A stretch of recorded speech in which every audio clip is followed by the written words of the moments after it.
मनुष्य और धन, इन दोनों में संबंध अत्यंत गहरा है। धन वो शक्ति है जिसका उपयोग मनुष्य करता है सांसारिक वस्तुओं को खरीदने के लिए, अपना जीवन यापन करने के लिए। और मनुष्य वो शक्ति है जो धन को महान बना देती है।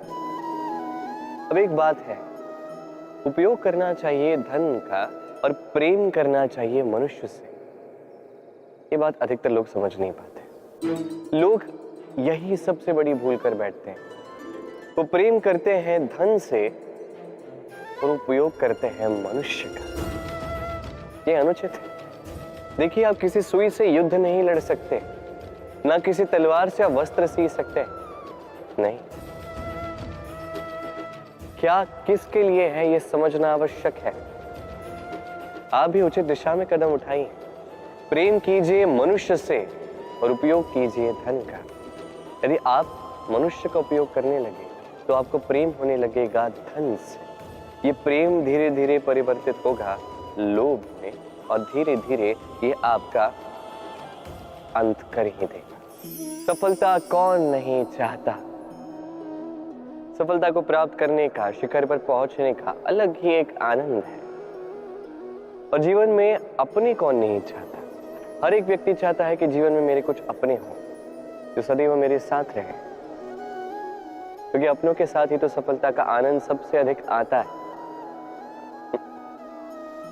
परंतु होता क्या है, कई बार सफलता की खोज में उस मार्ग पर चलते चलते हम अपनों से दूर हो जाते हैं।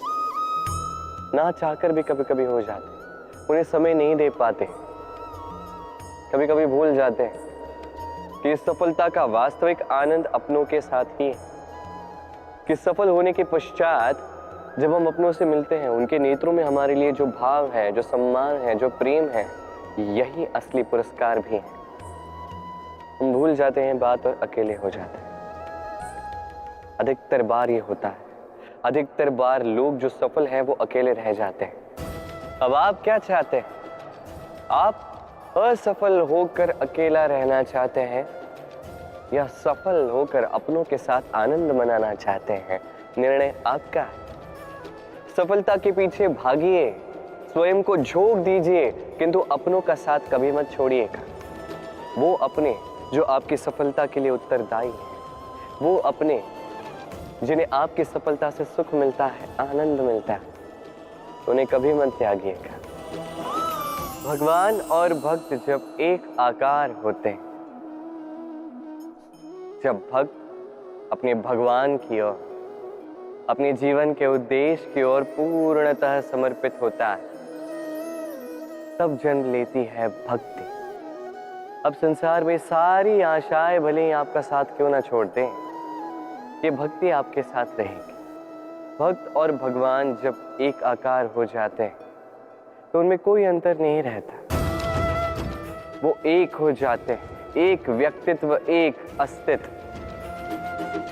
इसलिए कभी भी जीवन में, किसी भी रूप में, किसी भी प्रकार में, किसी भी ईश्वर को मानिए, मन में श्रद्धा जागृत कीजिए, इस भक्ति को जागृत कीजिए। संसार में भले ही सब कुछ आपको छोड़ के चला जाए, तब भी ये भक्ति केवल आपका उत्थान ही करेगी।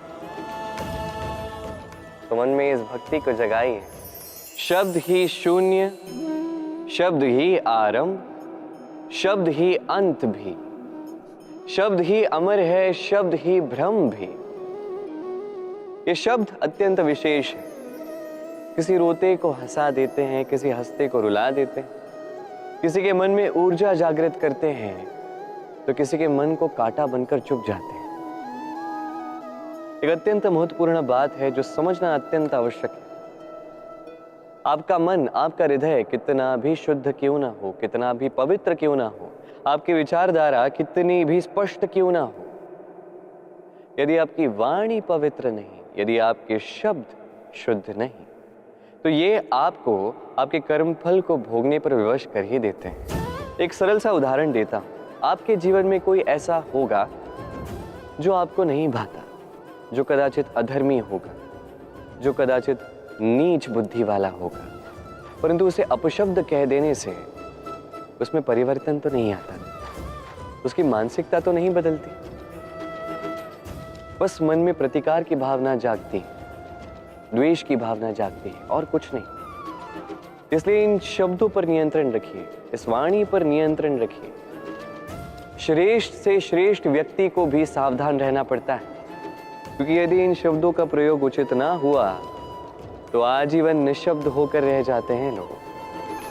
वरदान और श्राप, ये दोनों एक ही सिक्के के दो पहलू हैं।